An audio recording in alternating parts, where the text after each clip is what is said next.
Well, Joe Biden was swept into power on the promise to reverse pretty much every single policy from Donald J. Trump he could find, which is why the false assertion that America's only solution in Afghanistan was a hasty withdrawal predetermined by Donald Trump is the real big lie nobody has had the courage to actually confront.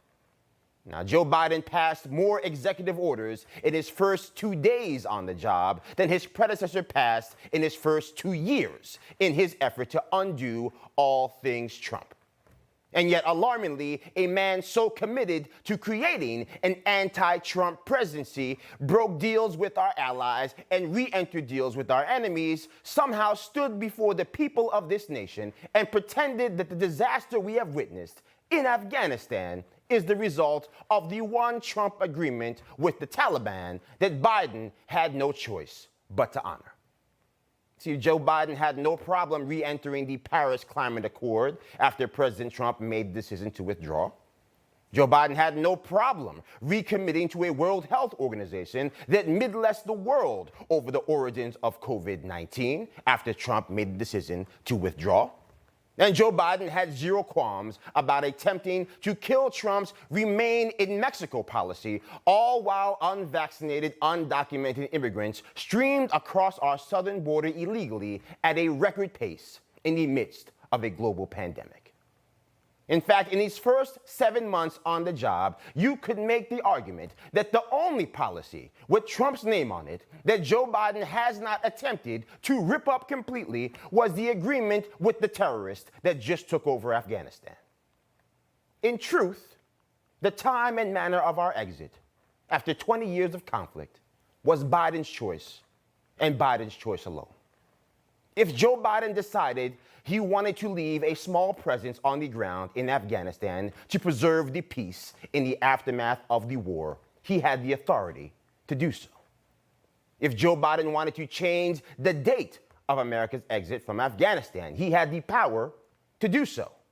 In fact, while this administration likes to pretend they are simply overseeing a plan put in place by the last guy, it was Joe Biden and his administration that made the decision to extend the withdrawal deadline once already, from May of this year to the August 31st deadline they just enforced. You see, nobody forced this president to remove every single troop before the last American could be brought home. That, again, was his choice, and his choice alone. Nobody forced this president to shift the withdrawal deadline to a date in the peak of fighting season in the Middle East. In fact, even foreign policy experts on the left concede simply extending the deadline to a date later in the year could have made for a more successful exit, since historically speaking, organizing terrorists in the middle of the Afghan winter is not the easiest thing to do. And so, yes, America lost a war for the first time in a long time in Afghanistan. And that war was likely lost long before Joe Biden was ever elected president of these United States of America. But the unmitigated disaster that this withdrawal has been, the American citizens left behind, the Taliban walking around looking like modern-day G.I. Joes, all thanks to their $85 billion U.S. military starter kit that we left behind. Those are choices made by this president in concert with the unanimous support of his very own hand-picked foreign policy experts. And the notion that they seem content to play the blame game in the wake of this disaster and lay responsibility for this failure at the feet of the previous president should serve as a warning that the worst is truly yet to come.